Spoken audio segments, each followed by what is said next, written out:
Why do your drawings feel stiff or boring even when you are trying your best? Very often, the problem isn't your skill, it's how your pencil is prepared. Most people start drawing by choosing a subject. Artists start earlier by preparing their tools. The goal isn't simply to sharpen a pencil. It's to remove hidden limitations and open up more possibilities on the page. A pencil is an incredibly versatile tool. It can produce dull or sharp marks, soft or crisp lines, thick strokes, or delicate details. But if you sharpen and hold it like a writing tool, you quietly shut down much of that potential before you even begin. Today, I'll show you how artists sharpen their pencils with a blade and why that single change can immediately expand your mark making.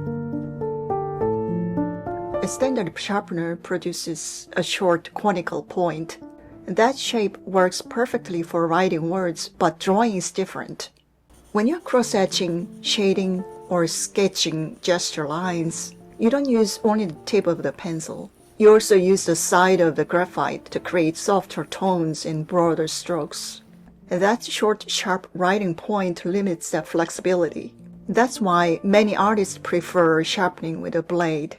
When you prepare your pencil intentionally, it becomes an extension of your hand rather than just a writing tool. Sharpening with a blade lets you control both the length and the shape of the exposed graphite so the pencil can match the way you draw. It also has some practical benefits. A longer point lasts longer between sharpenings. You can draw with the tip and the side of the core. You can customize the shape of the point. Gentle shaving reduces breakage, especially with a soft graphite, charcoal, or pastel pencils. Now let's go through the steps. Hold the pencil in your non-dominant hand and the knife in your dominant hand. Place your thumb on the spine of the blade and always cut away from your hand and body. After each small cut, rotate the pencil slightly so you shave the wood evenly. Start about a centimeter or two from the tip and stop before cutting into the graphite. Then gradual shavings are key. Don't rush.